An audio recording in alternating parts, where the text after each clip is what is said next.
Greetings, all of you beautiful people out there, and welcome to PopStream, the official streaming channel from your friends at Pop Culture Classroom and Denver Pop Culture Con, where your community comes together to talk about your media because this is your PopStream. I'm your host, Matt Slater, and you can find me at Matty Slay on Twitter and Twitch. And today we've got the very first episode of our final rotating show, PopStream Denver Pop Culture Con Flashback, where Bruce and I are going to highlight some of our favorite panels from previous Denver Pop Culture Con or Denver Comic Con shows, as it used to be called. Bruce, we did it. We got to the last of our first rotating shows, and it feels really good.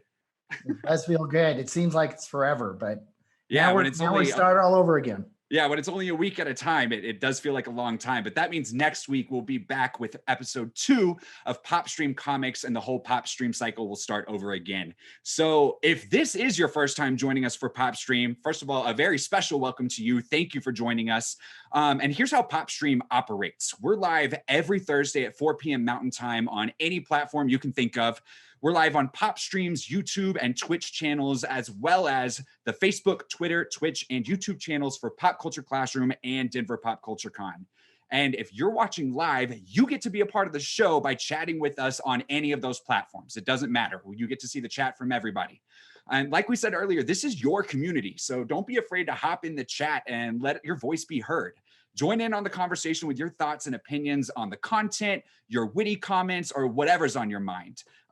We all miss the con experience, and PopStream is our way of having those really great conversations that you might have with the community in a hallway or while you're waiting for a panel. So get in the chat and give us your thoughts. Say hi, say what's up.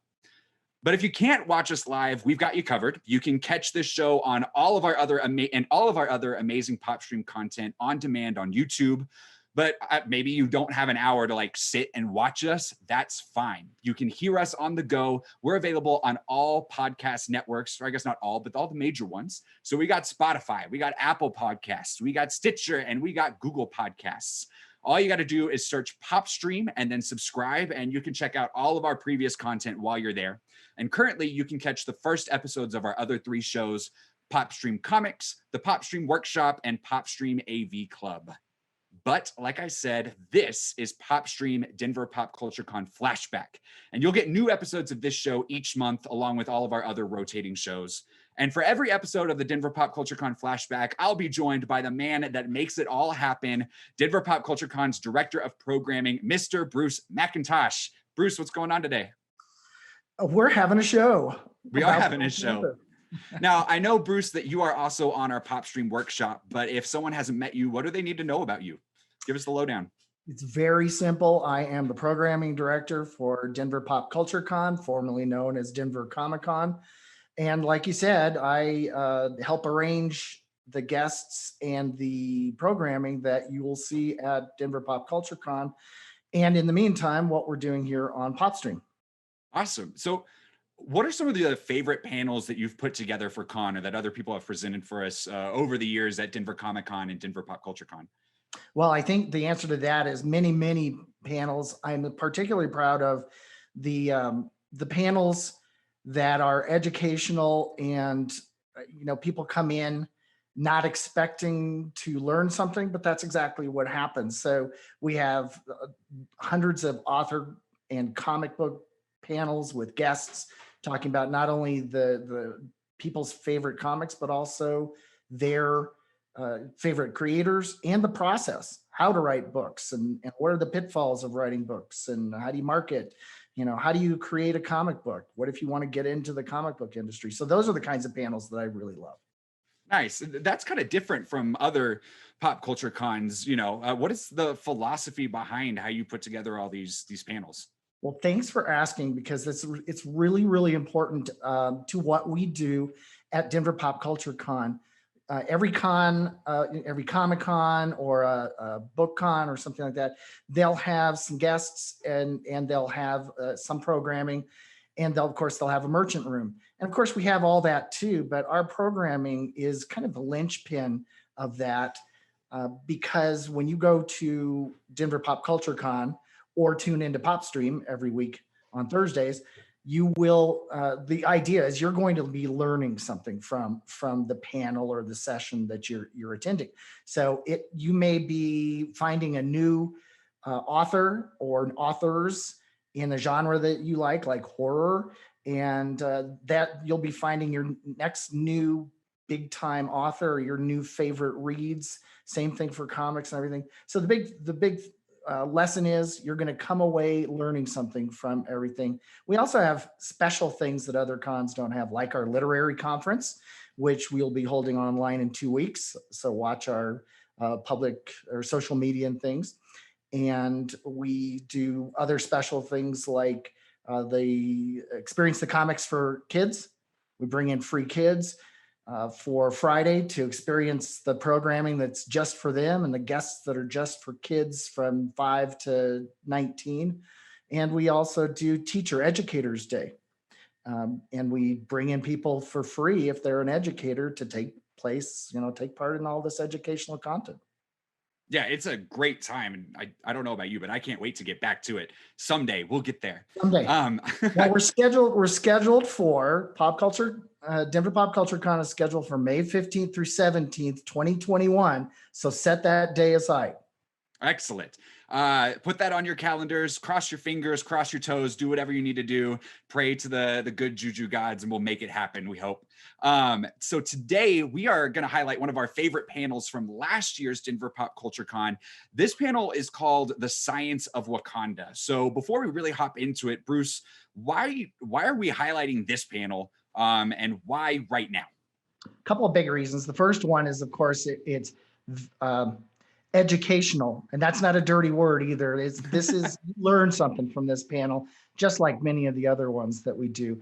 This one specifically is very topical. It's more topical now, as we'll kind of discuss, than it probably was back then in 2019 when we first had that panel at DPCC 2019. But the other thing is as you can tell from these pictures that our wonderful producer Liz, who is behind the scenes, just put Shout out to Liz. This was pictures outside of that actual panel room in Denver Pop Culture Con. So you can see here, like I was mentioning, unlike other cons, we have a line out the door for educational programming. And I wish it had been in a bigger room. This is what we do. We get this giant crowd of people coming to see something really exciting about the Science of Wakanda. I estimate there were probably a lot of science teachers in there who were trying to find a way to engage with their students using pop culture, like graphic novels or the movie Black Panther. And that's all the more important now as a lot of people are doing online or remote learning. So these are the kinds of things that we like to show at Con, and is perfect for right now and the interesting times we're living in right now. For sure. And thankfully, the internet is a pretty big room. So for any of our audio listeners, we're seeing pictures right now of Denver Pop Culture Con. There is a line at the door, but there's also a sign on the door that says the panel room is full. So not everyone who wanted to see the panel got to. So that's one of the reasons we're highlighting it today. And of course, another reason why this is unfortunately topical and relevant is the recent passing of Chadwick Boseman. One thing we want to highlight real quick is, again, with Pop Culture Classroom's mission to educate, to inspire a love of learning, increase literacy, and celebrate diversity through pop culture. One thing that we want to highlight is on our blog, we do have, for teachers especially, ways to talk about the social and emotional impact of the passing of Chadwick Boseman in your classroom. So ways that his death and his passing struck all of us differently. Some groups more than others and harder than others. And we know that as adults, it's hard to process that kind of grief and emotion that comes along with that. And if it's hard for us, then it's got to be hard for our kids, especially as they are learning on Zoom and doing school on Zoom. So if you are an educator, definitely check out that blog post, because it does have some lesson plan ideas about how to talk to your kids about those emotions and those social emotional skills that we can build through a really unfortunate passing like this. But we did feel like that needed to be addressed and his life celebrated. So again, that's another part of why we're highlighting this panel today. So the panel that we're about to show, it's the Science of Wakanda. It covers a couple different types of science. So at first, we're going to get into some physics. And then after that, we're going to get into some cultural science and anthropology, which is really cool. A couple of things to kind of prime our audience if you aren't familiar with some of these terms. So the first thing that we got to highlight is vibranium. I'm sure most of you guys know what that is if you are a fan of the MCU or a fan of Black Panther. The first part of this panel is going to talk a lot about vibranium, which, according to Wikipedia, is a fictional metal appearing in American comic books published by Marvel, noted for its extraordinary abilities to absorb, store, and release large amounts of kinetic energy. And at least as far as the MCU is concerned, I believe, Bruce, the first time we see it is Captain America's shield. Is that right? That's correct. Okay, yeah. So our first speaker, Bruce, do you want to introduce the first speaker real quick? Yeah, so the first speaker is Dr. Chun Yu, curator of space science at the Denver Museum of Nature and Science. I do want to mention, too, that there was supposed to be a third person in this panel, but he was unable to attend. That was Charles Musiba, who's an associate professor of anthropology at University of Colorado, Denver. But they pick up the slack and we'll see their slides too. So Dr. Chun Yu is our first speaker. Excellent. All right, Liz, if you can pull up that clip, we're going to hear a little bit about the physics of vibranium. What vibranium is all about, we actually have to introduce some concepts in physics. And so one of the concepts that I want to talk about is kinetic energy. And kinetic energy is basically the energy of motion. And so there's an equation down here. Kinetic energy is equal to half the mass times the velocity squared. And so what that means is that if you have a lot of matter, a lot of mass, that can give you a lot of kinetic energy that can be used. For instance, in the video on the left, that car is going pretty slow, but it's big enough that it's running over all sorts of stuff on its way. And then finally, the train on the right, it's also very massive, but it's also going really fast. And so because its velocity is much larger, when you take the velocity and multiply it by itself, that's what the squared means, that can really increase the kinetic energy. So if you increase the velocity by a factor of 2, that means the kinetic energy has gone up by a factor of 4. If you increase the velocity by a factor of 10, the kinetic energy has gone up by a factor of 100 because it's 10 times 10. So kinetic energy can increase by quite a bit if you just increase the velocity. Another idea in physics is this idea of elastic collisions. So an elastic collision is one where the energy is transferred really readily, and you have very little energy loss. And so this famous example of what we call the Newton's cradle, this toy, shows that. So you can see that the amount of motion and the speed of those balls is very similar, and that tells you that very little energy is lost. And in physics, we know that energy can't be created or destroyed, can only be transformed into something else. In this case, some small amount of it is transformed into sound and vibrations, but a lot of it is transferred as velocity to the other balls. Now, conversely, we have elastic collisions. You can also have inelastic collisions. And so here's a really good example of that. Tom Brady getting sacked. And so in this case, the energy of that person sacking the quarterback is transferred into sound and crumpling the body of the quarterback, and you can imagine him hitting the ground. So in this case, he doesn't bounce right back up because all that energy is transferred into rattling his bones and also pushing the grass aside when he lands. All right, so what's great about vibranium is that when you see it in the form of Captain America's shield, you see examples of it with elastic collisions. So you see the shield being bounced around off of planes and Hydra agents and walls and trees. And this is a perfect example of elastic collisions. I love the opportunity to the shield doesn't slow down at all. It has perfect, That's fun to watch over and over again. But through the magic of movies, this is where the science isn't really consistent because you have to make the story work, and that's more important than having the science be absolutely consistent. We also have a really good example of where the shield, and actually multiple examples, but a really good example of where the shield has a completely inelastic collision. So after he falls 20 floors, he doesn't bounce straight up into the air elastically, but the shield completely absorbs all that energy, and you have a completely inelastic collision. And so part of the story in the Marvel universe, both the comics and in the movies, is that vibranium can absorb energy and can then re-release it later. And of course, we see a really good example of this in Black Panther, where he is being fired upon by machine gun bullets, and he absorbs all of that energy, and then later on retransmits that energy to throw that car up into the air, the SUV. And then what's actually really interesting is that if you make estimates about exactly how much energy is being provided by all those bullets, so let's say about 50 bullets, and you know how fast the bullets move and how much mass they contain, the total amount of energy that he might have collected in the suit is about 100,000 joules. And then if you work out the same equation to flip that SUV, it turns out it's about 90,000 joules. So whether the screenwriters and the movie makers knew it or not, this actually is physically plausible.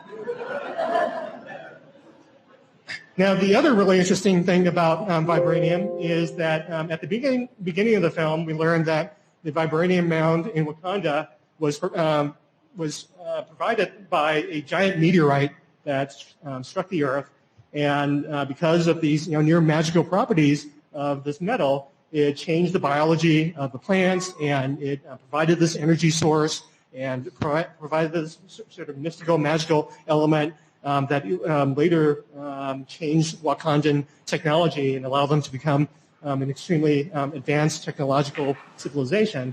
Now, what's interesting is that this meteor impact is very different from the meteor impacts that we're familiar with, like such as the one that killed off the dinosaurs 65 million years ago.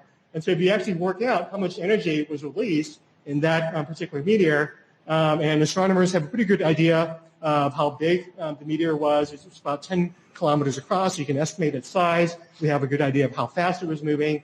And so it turns out that the total energy comes out to about 1 trillion Hiroshima atomic bombs. So that's an enormous amount of energy.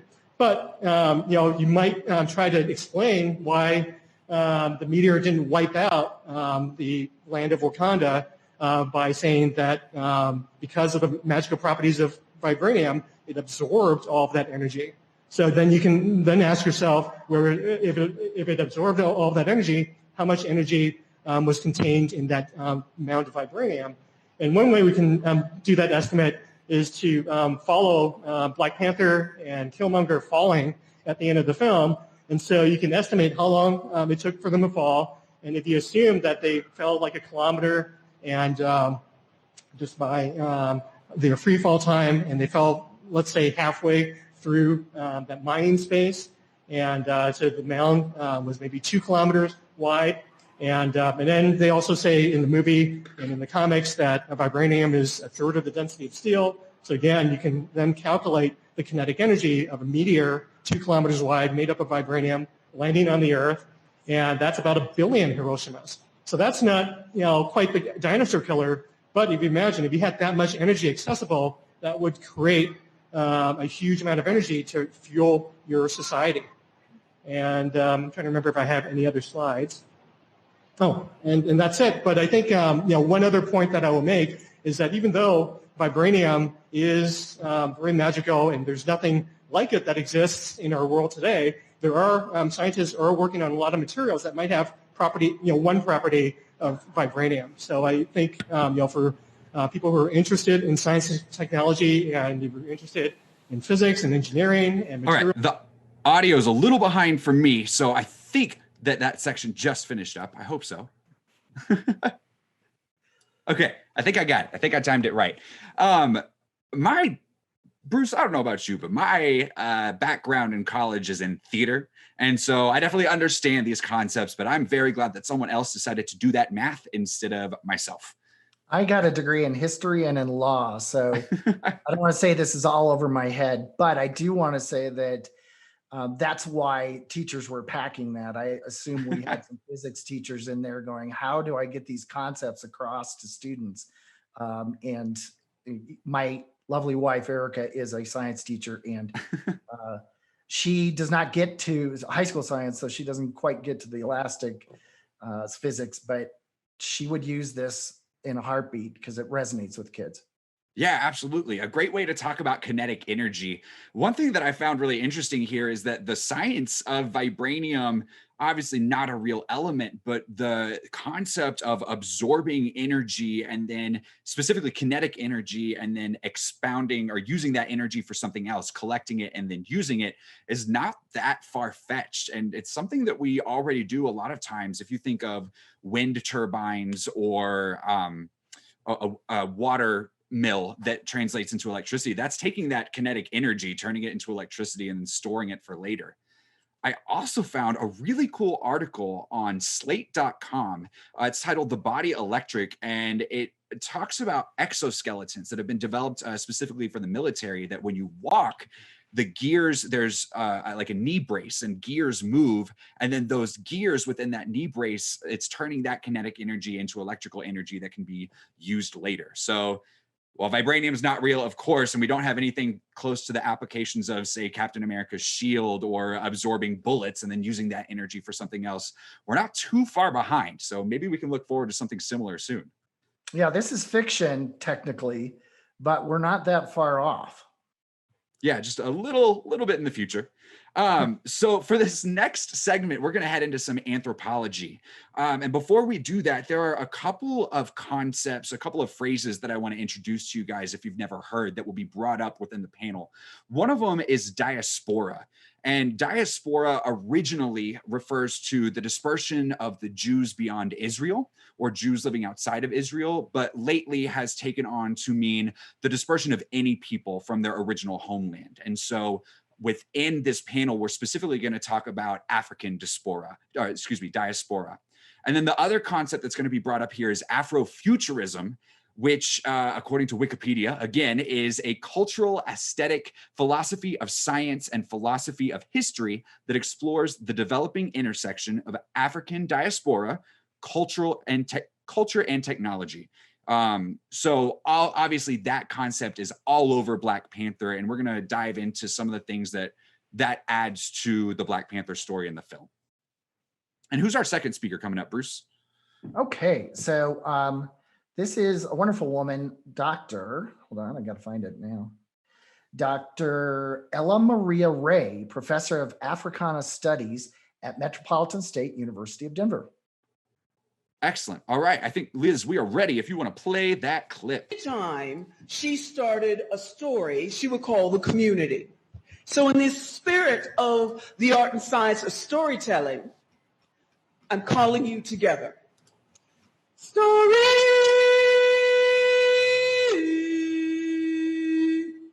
telling time. Story telling time. Come on, put it right here. Now you do what I do. Bruce, has this happened in any other panel you've seen? What do you mean? This call to story, this great moment. No, but it is kind of cool. At first I was like, oh no, what are we going to do? But this is kind of like it. We could also talk about, she invokes the name of Ovalonga Pugh, who is a Denver native.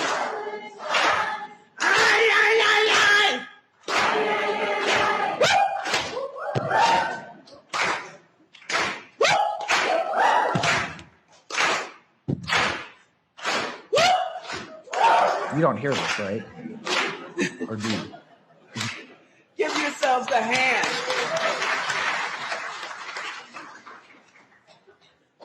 Baba.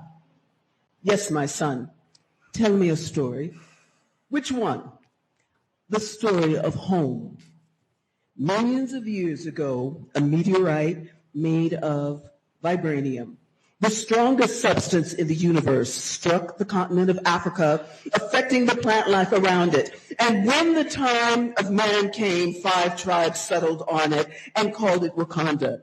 Tribes lived in constant war with each other until a warrior shaman received a vision from the Panther goddess Bast. who led him to the heart-shaped herb, a plant that granted him superhuman strength, speed, and instincts. The warrior became king and the first Black Panther, the protector of Wakanda. 4 tribes agreed to live under the king's rule, but the Jabari tribe isolated themselves in the mountains.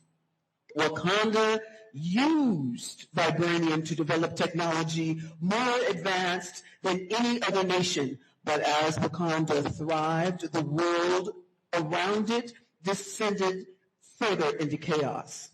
To keep vibranium safe, the Wakandans vowed to hide in plain sight the substance, keeping the truth of the power from the outside world. And we still hide, Baba? Yes. Part of what I want us to look at is the story and the storytelling in the film in terms of liberation, mass making, and the idea of authentic freedom. What becomes key about this popular film is it provided folk with an opportunity in community to come together and see a range of folk that potentially looked like them on the screen. There is that piece, but embedded in the character of Eric Stevens is a kind of profound connection between diasporic Africans and continental Africans. If we think about the first scene where we see Eric Stevens, he is in a museum, and we know that a museum originally was a temple for the muses.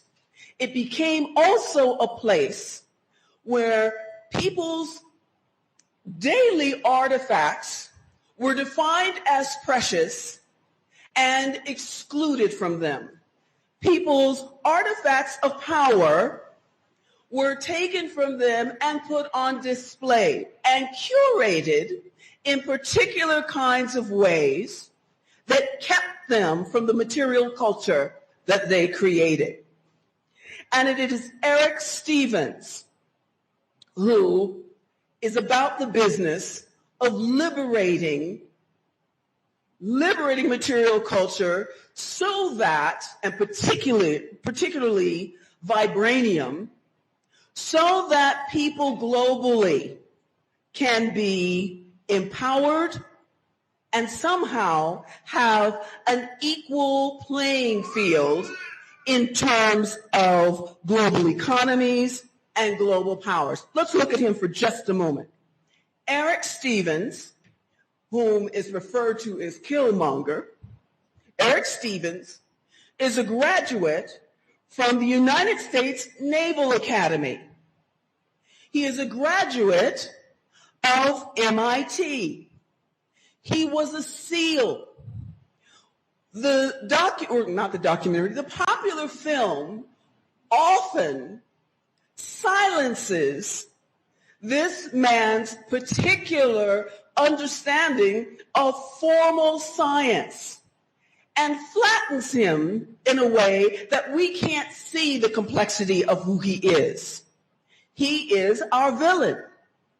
And yet, because of his scientific grounding and the family, the African family he is linked to in terms of being Wakandan, keep in mind that he has the tattoo on his lip.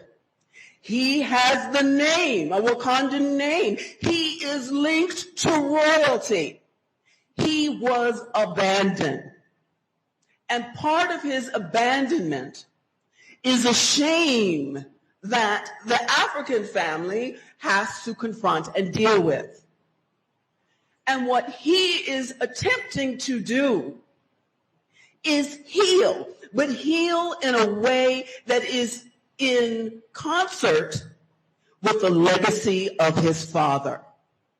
A father who comes to the United States, falls in love with an American woman, ends up having this child, and sees the disparity, the social, cultural, political disparity that is happening in American society. What does he tell us when he confronts his family in Wakanda? I found my daddy with panther claws in his chest. You ain't, speaking to T'Challa, you ain't the son of a king. You, a son of a murderer. Now, what has that got to do with science? Part of what becomes powerful is the African tradition of passing on information from generation to generation to generation. When the priest finally is confronted by T'Challa, he has to say, at the end of finally telling T'Challa the truth, that they kept a lie living, that they didn't even honor their own science of remembering and recalling with accuracy what happened. So part of what we see in Wakanda is this whole idea of hiding in plain sight. And part of hiding in plain sight is wearing masks. We know that in African traditions, when one puts on a mask, one has to get oneself out of the way so that the power of the mask can come forward. We see that same power emerge when T'Challa puts on his uniform and puts on the mask, and we rarely hear him speak. We hear him, we see him get out of the way and let the force that the armor has, that comes from what? Vibranium, move through him. Now, my colleague has said to us that vibranium, in some ways, in many ways, is a kind of fictional substance. But we know that through the ancient art, science, and way of being that comes from storytelling, that what we imagine is possible to be made manifest. And if that is the case, then in the spirit of Afrofuturism, what we see in Black Panther could very well just be around the corner. Crick, crack, crowd. Now my story's out. Thank you.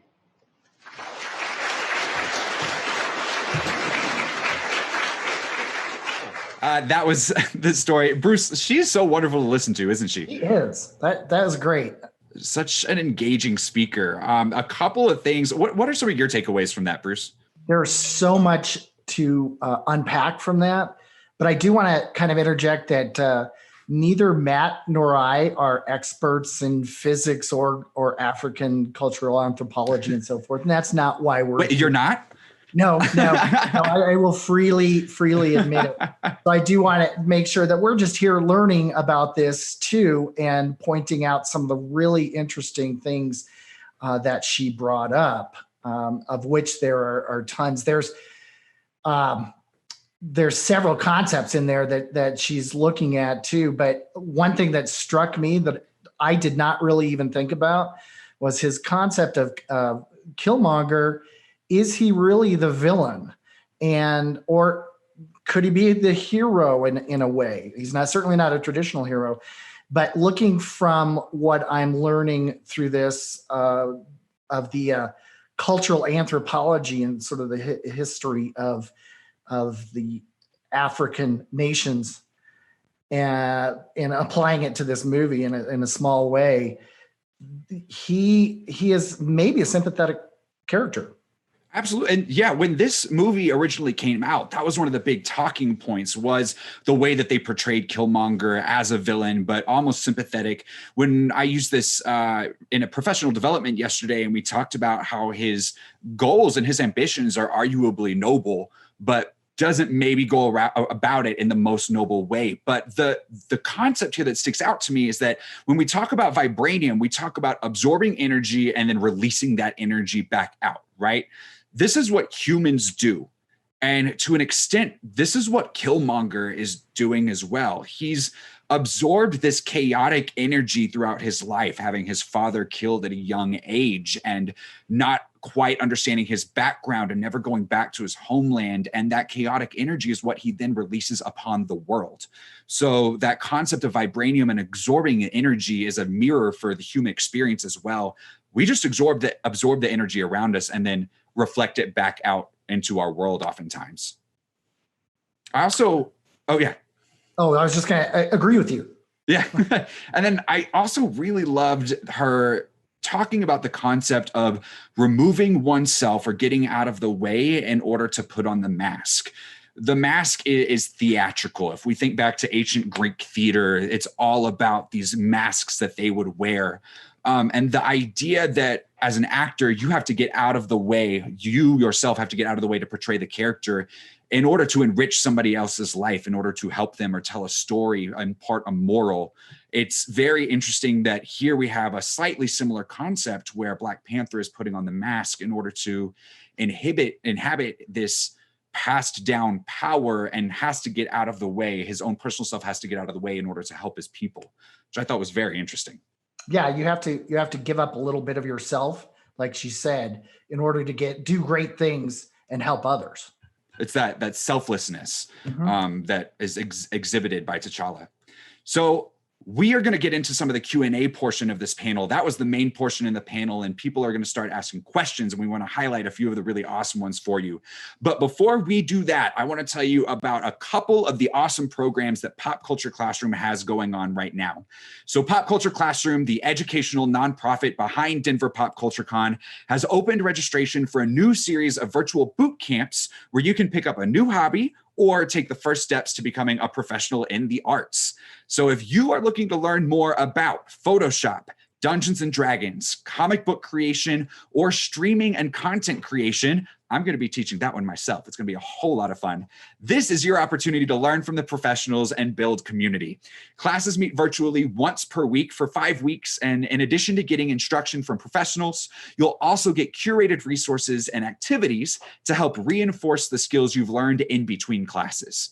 And best of all, you get to build community and make new friends with learners just like you. So classes are for ages 16 and up, and there are a limited number of scholarships available that you can apply for. And because these classes are virtual, it doesn't matter where you live, the magic of the internet will let you participate from your home.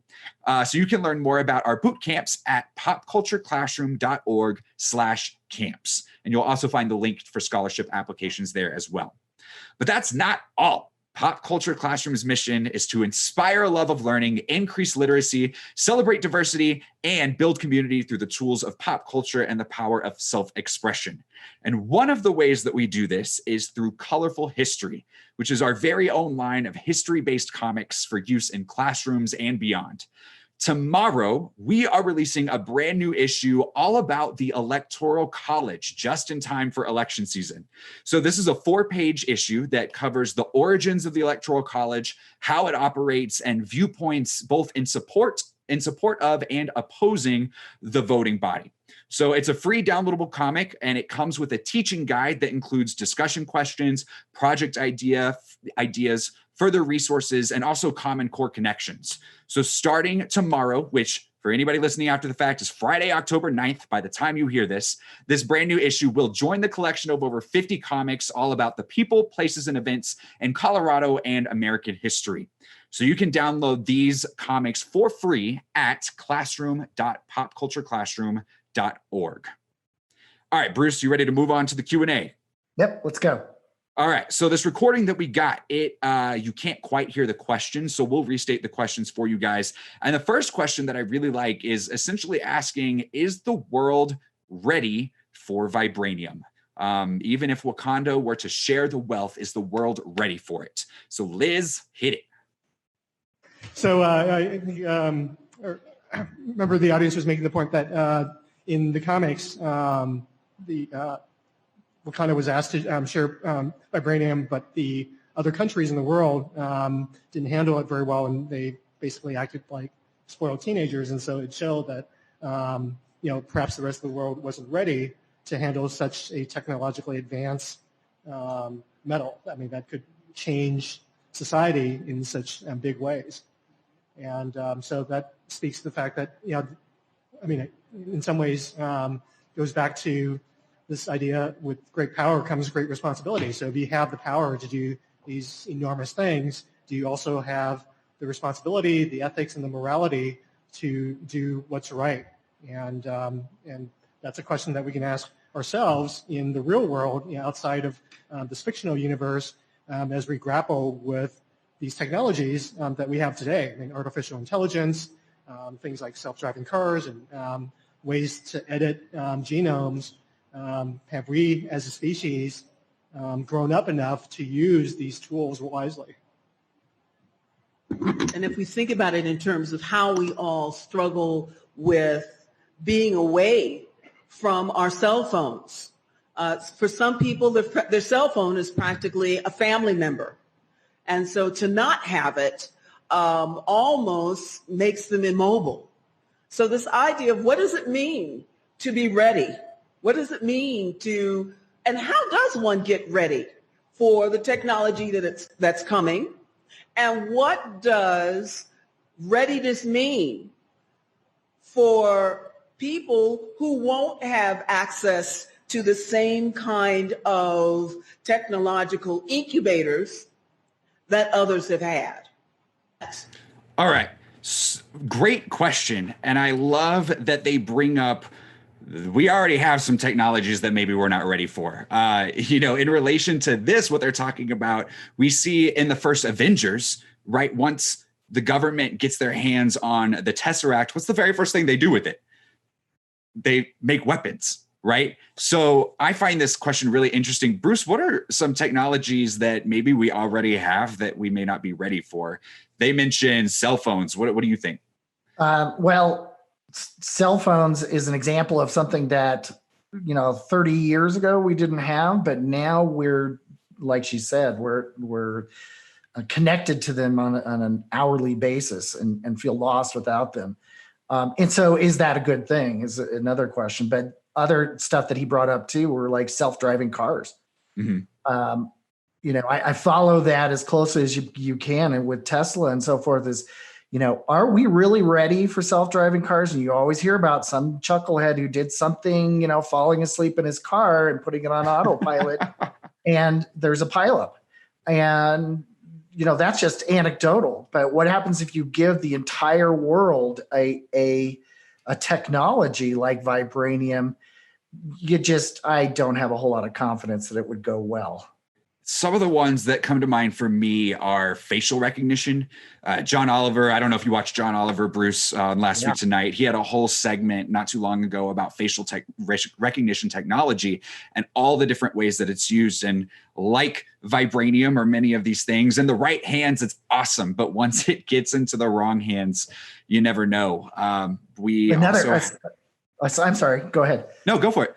Another thing that just occurred to me when you were talking about that is Alexa. And, I like how you're not like artificial intelligence, specifically Alexa. You have a grudge against Alexa. I don't have like Google Home or any of those other things, but Alexa specifically drives me crazy because you'll say something, make a command, what's the weather, blah, blah, blah. And then she'll leave it on. You can see the light and she's listening for a further instruction. And to me, that feels very invasive. And I drive my wife crazy, complaining about that. It's like, shut off already. I want to talk. Deep fakes, the spread of disinformation through social media. I think all of those things could kind of fall into this category. But let's get into the next question. So this next question is really interesting one about Wakanda and how it's portrayed in the film. In the film, Wakanda is portrayed as multiple tribes. It is actually, I believe, 5 different tribes that come together to form the nation of Wakanda. And the person who asked this question is asking why. Like, what was the point of that? Why didn't they just show Wakanda as one unified tribe? Great So question. Liz, whenever you're ready. Become a kind of unifier under this goddess Bas. I'm not sure why it took. What was the one thing does come to mind. Part of what comes out of this film is this idea of colonialism. And when we think historically about colonial forces, and if we think about the transatlantic slave trade, for example, people from different African nations saw themselves as people from different African nations in the same way that Europeans saw themselves as people from different European nations. They didn't see themselves necessarily as one group of, or a united group of Europeans, or a united group of Africans. So it feels to me, and I'm just thinking about this in terms of what we know historically, that when we have this pressure of this resource, and we have one force in Black Panther that emerges around the resource and the technology, that became a unifier, except for one group, the Jabari people.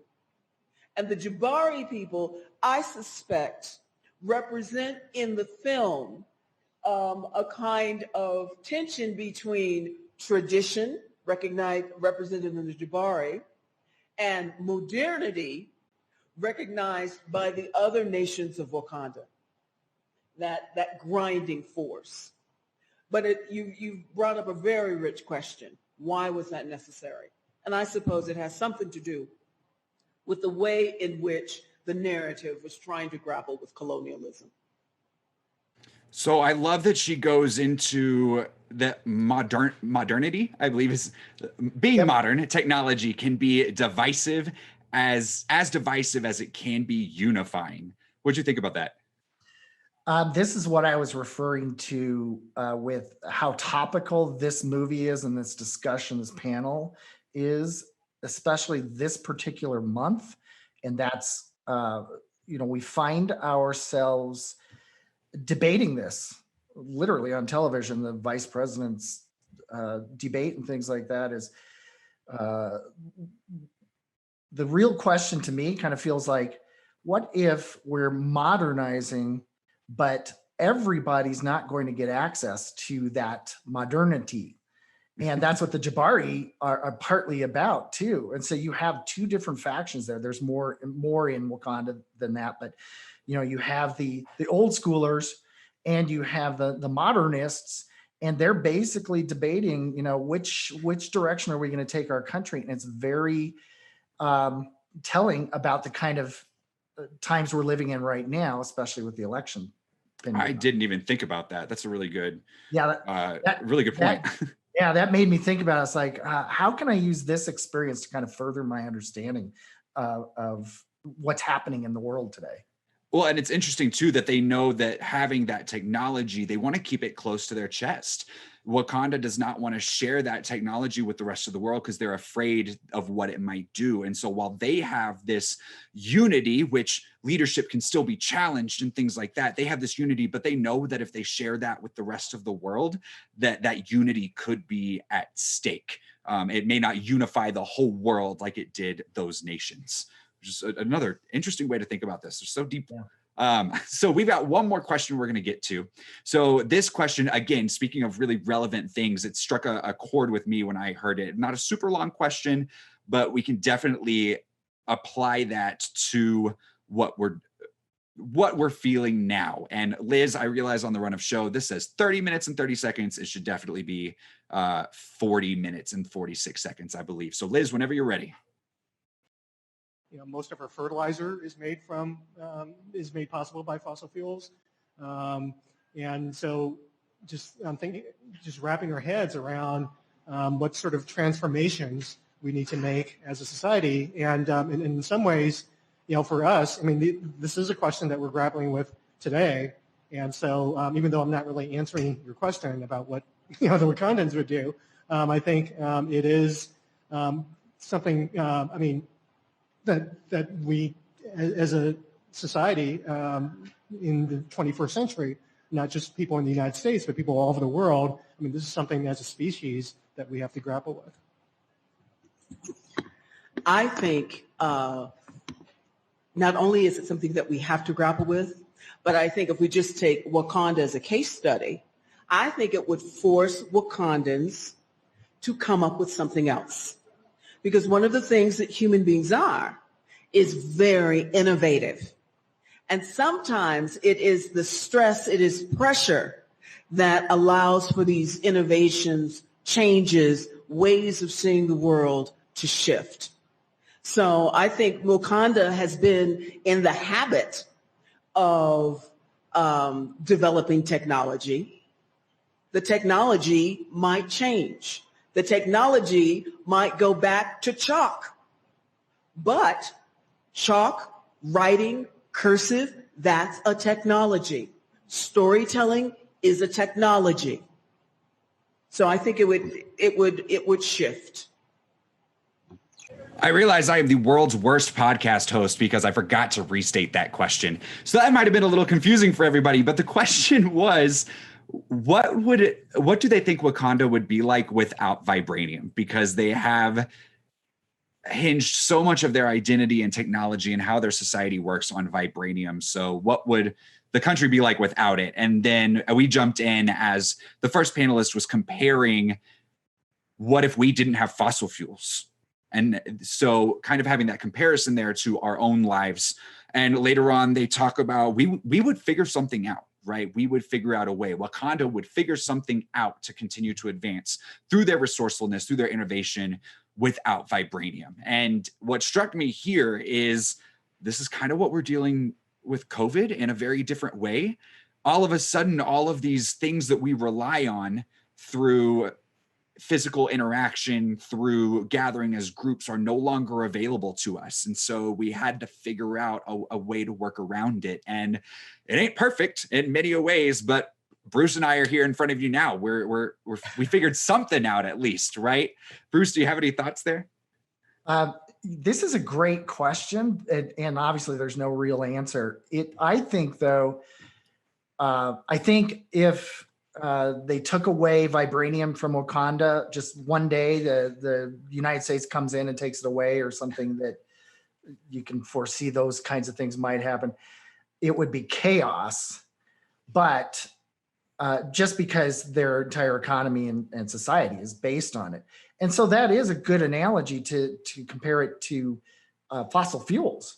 Is if even though we're working very slowly, way too slowly with solar and wind power and so forth, but if we took away fossil fuels, that would send us back into the Stone Age.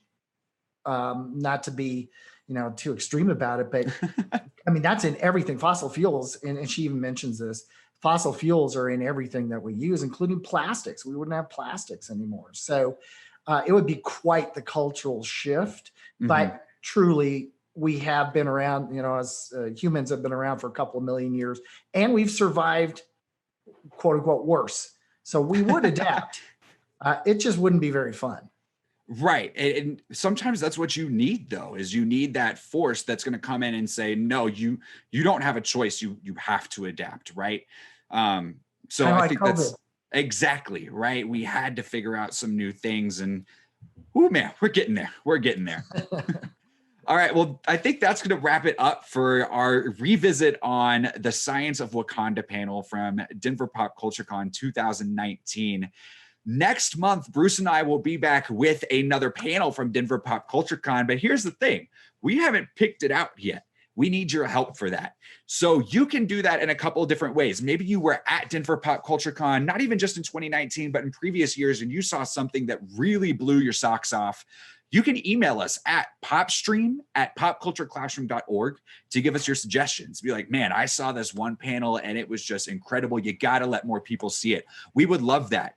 You also can let us know your thoughts on anything else we talked about today. If you have a question that you want either Bruce and I or any of our other casts from our other shows to answer, you can throw those at popstream@popcultureclassroom.org.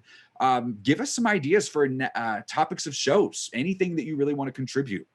Next week, though, we've got episode 2 of PopStream Comics, and the topic of the show is Sandman and Lock and Key, because we have those crossover comics coming out soon. So we'll be talking about both of those properties, what we want to see from the crossovers. And we will also be joined by Wayne Winsett, who is owner of Time Warp Comics based out of Boulder, Colorado. So getting more of those community members in there, getting some experts. I'm really excited to talk to Wayne about this stuff. All right, guys. So first of all, Bruce, as always, thank you for your expertise here and your input. I have one wrap-up thing, a correction I have to make from the corrections department. Please. I misspoke earlier when I was talking about the dates of the con, the Denver Pop Culture Con next year. Denver Pop Culture Con next year is May 14th through 16th. That's 2021. I was mixing it up with this month's literary conference, which is October 15th through 17th. That will be streaming on these same channels. So check your local listings.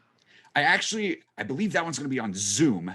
But I believe that if you go to our website, you can see the Zoom info, or you can see where you can come back for more info. And that's at denverpopculturecon.com help me out, Bruce. denverpopculturecon.com. Excellent. /literary conference, I believe, but just go to denverpopculturecon.com, the world's longest web address, and you can get all that, or go on to our Zoom channel or watch our social media on Facebook and Twitter. Yeah, if you follow us on social media, you'll definitely be up in the know. So if you enjoyed this content and you like what Pop Culture Classroom does, give us a like, give us a subscription on the PopStream channel. That's what's going to help us out the most. Every like, every subscription on that PopStream dedicated channel really helps our algorithms out. Even if you're watching on Facebook right now, if you're watching on Twitch, that channel on YouTube is where it's at. So make sure you give us a subscription, give us a like, ring the bell if you want to know every time we got a new video coming out. You can also share this with your friends, whether you want to share the podcast version or the live YouTube version, that's up to you. Just get the word out there. And if you want all the latest educational pop culture goodness, like our colorful history comics or our boot camps we talked about earlier, subscribe to the Pop Culture Classroom email newsletter, and you can find that at classroom.popcultureclassroom.org. And then finally, we are a nonprofit. Pop Culture Classroom, the nonprofit behind Denver Pop Culture Con.